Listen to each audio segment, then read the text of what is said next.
Ciao a tutti, oggi parliamo della lipidosi epatica nei gatti.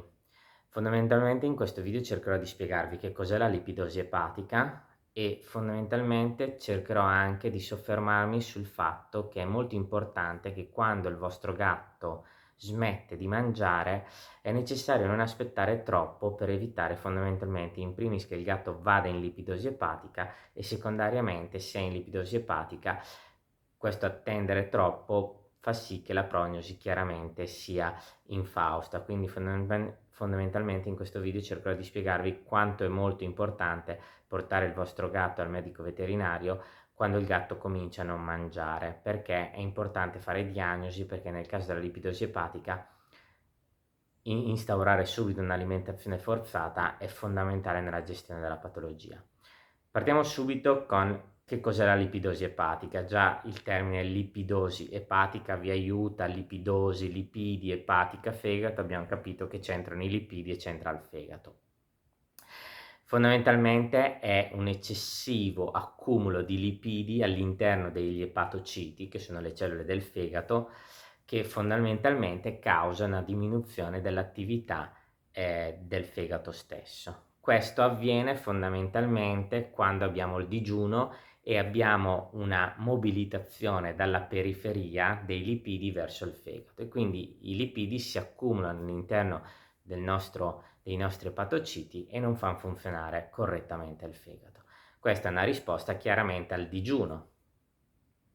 È molto più frequente nell'animale obeso, chiaramente si chiama lipidosi primaria, ma può colpire anche il gatto non obeso e si chiama lipidosi secondaria. Fondamentalmente nel gatto non obeso questo avviene quando ci sono delle patologie concomitanti come pancreatiti e altre, per esempio le colangiopatiti, oppure fondamentalmente quando abbiamo magari un IBD e altre comunque il diabete mellito, quindi fondamentalmente abbiamo due tipologie, due diciamo situazioni, una in cui abbiamo il gatto obeso e l'altra in cui non abbiamo il gatto obeso.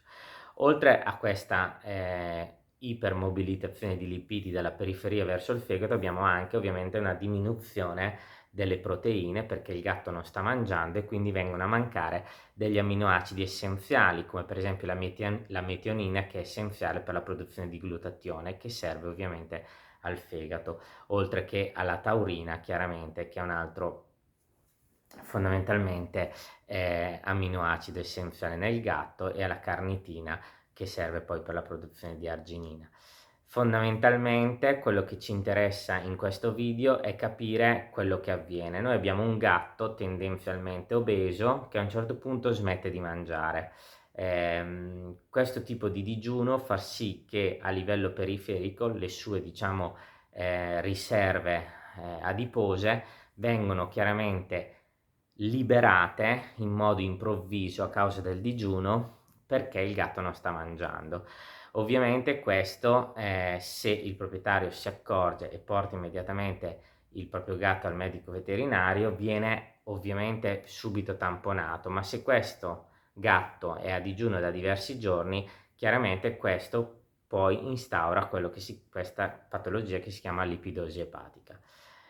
La diagnosi fondamentalmente di questa lipidosi epatica avviene attraverso l'esame istologico, ma generalmente basta un ago aspirato per vedere fondamentalmente questi epatociti che fondamentalmente diventano quasi degli adipociti, per capirci, sono praticamente delle cellule piene fondamentalmente di lipidi.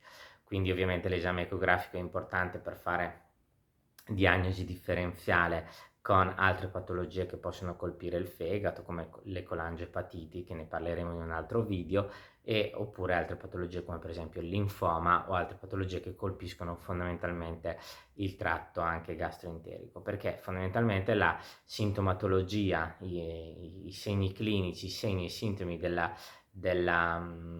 lipidosi epatica fondamentalmente vanno a mimare chiaramente una serie di situazioni molto simili di altre patologie che colpiscono il tratto gastroenterico e il fegato. Ovviamente possono dare vomito, disidratazione, anoressia, danno ittero, possono chiaramente dare anche costipazione e diarrea.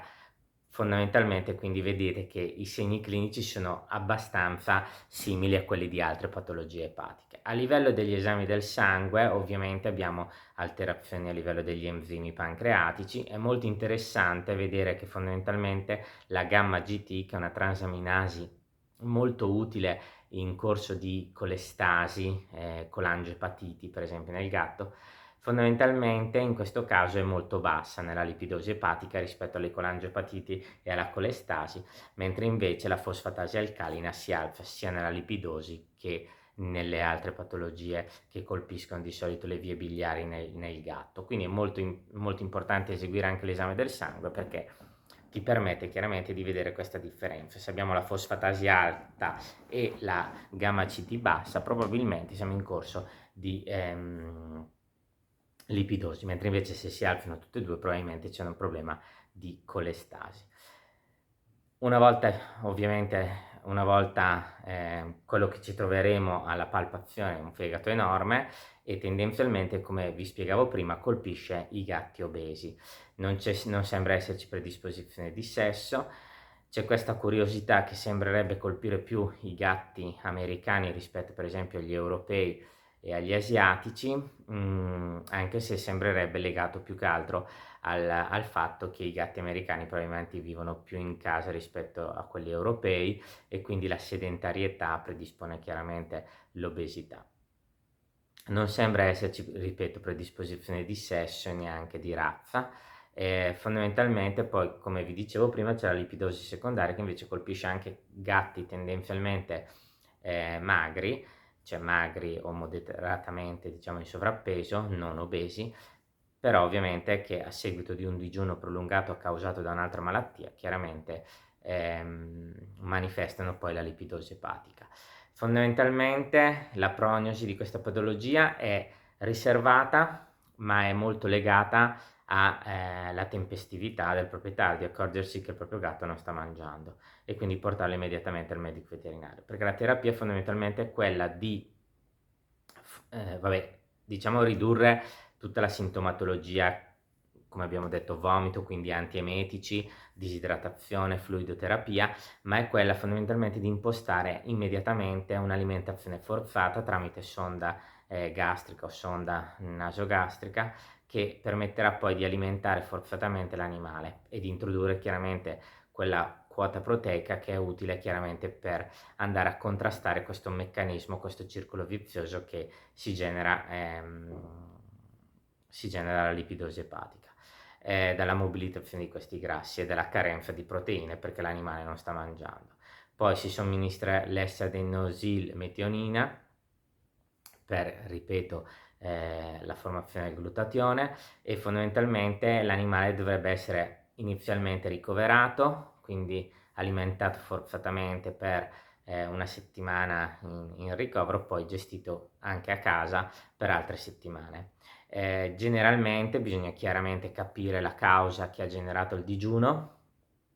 A volte può essere anche lo stress, soprattutto nei gatti obesi. Questo può essere causato fondamentalmente dal fatto di aver introdotto un nuovo animale, aver cambiato la dieta, quindi l'animale va in digiuno e quindi parte la lipidosi epatica. Quindi state attenti con i gatti obesi a fare anche dei cambiamenti, perché questo può causare delle problematiche.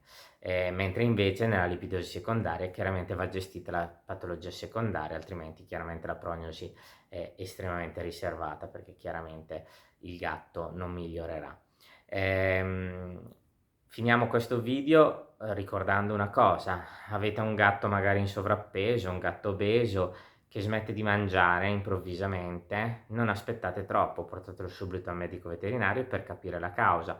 Questo, nel caso della lipidosi epatica, fa la differenza, perché intervenire immediatamente, bloccando magari subito la causa del motivo per cui non sta mangiando, ci evita fondamentalmente poi nelle ore successive questa ipermobilitazione di lipidi e quindi fondamentalmente la lipidosi epatica. Spero che questo video vi sia piaciuto e noi ci vediamo alla prossima, e un saluto a tutti. Vi ricordo che se siete interessati a questi video iscrivetevi qua sotto al canale. Un saluto a tutti.